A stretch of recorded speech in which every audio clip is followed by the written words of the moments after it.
রাশিদার নাম, রাশিদার নাম। তুমি কিছু বলবে মাধু?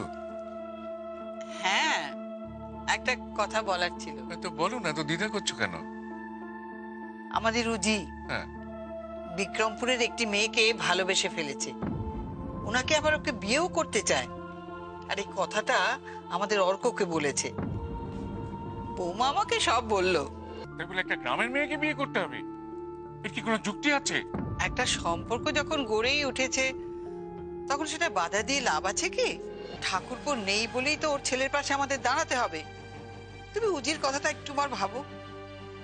দেখো, ওদের বাড়ির বিষয়ে আমার মাথা ঘামানোর একেবারে ইচ্ছে নেই। আমাকে সব ব্যাপারে জড়িও না। আজকালকার ছেলেমেয়েরা একটু বড় হলে নিজেদের লাইক ভাবতে শুরু করে, যা ইচ্ছে তাই করতে থাকে। বলছিলাম কি দাদা, রাশিকে নিয়ে আপনি শুধু শুধু এত চিন্তা করবেন না। ওকে বুঝিয়ে বললে ও ঠিক বুঝবে। আমার মুখের উপর না করে দিল, এত বড় সাহস ওর। ও বলছে ও বিয়ে করবে না।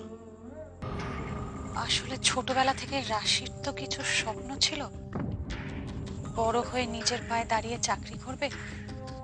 তাই হয়তো এই মুহূর্তে বিয়ে করতে চাইছে না। আপনি শুধু শুধু রাগ করছেন দাদা। হাসির ভালো কিন্তু আমরা সবাই চাই। ভালো চাও? আর ভালো চাও বলেই রাশির বিয়ে তোমরা রায়বাড়িতে দিতে চাইছো? একটা কথা তোমরা পরিষ্কারভাবে শুনে রাখো, এই বাড়িতে আর কোনোদিন রায়বাড়ির ছোট ছেলে উজ্জ্বলের নাম উচ্চারণ হবে না, এই আমি বলে রাখলাম। বুঝি, বাবাকে জোর করিস না।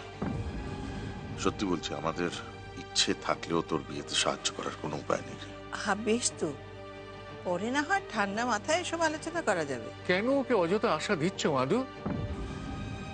আমি এই ব্যাপারে একেবারেই অক্ষম। বলছি, দেখ, তুই কাকে বিয়ে করবি না করবি তার সিদ্ধান্ত একমাত্র অবলাই নিতে পারে। জেঠু, আমি যে মেয়েটিকে ভালোবাসি তুমি একবার দেখো। তোমাদের যদি পছন্দ নয় আমি তোমাদেরকে জোর করব না। উচিত মেয়েটা কনসার্ন নয়। কি করে তোকে বোঝাবো আমি? আমি আমি এই ব্যাপারে একেবারে অসহায়, হেল্পলেস। তোর বিচারে উজ্জ্বলতা যতই দোষী হোক না কেন, আমি উজ্জ্বলতাকে ভুলতে পারবো না, আর ভুলতে চাইও না। তোর যা মন চায় তুই তাই কর, আমি তোকে কোনো কিছুতেই জোর করব না।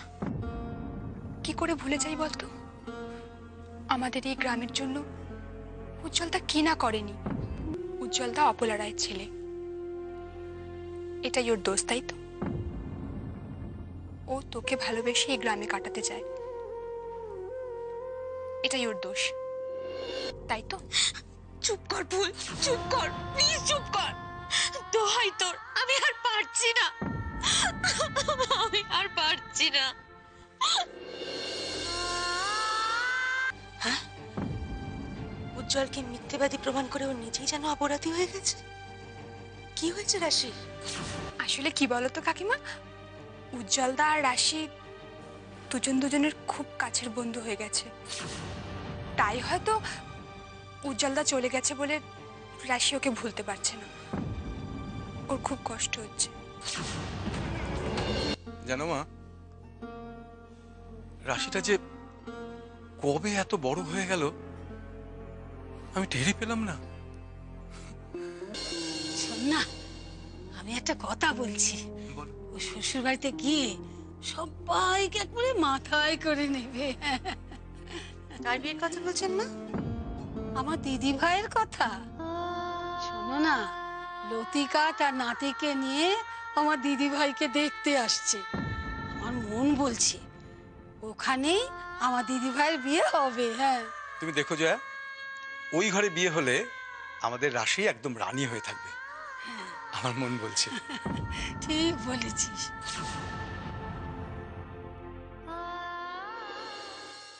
রাশিদার নাম, রাশিদার নাম।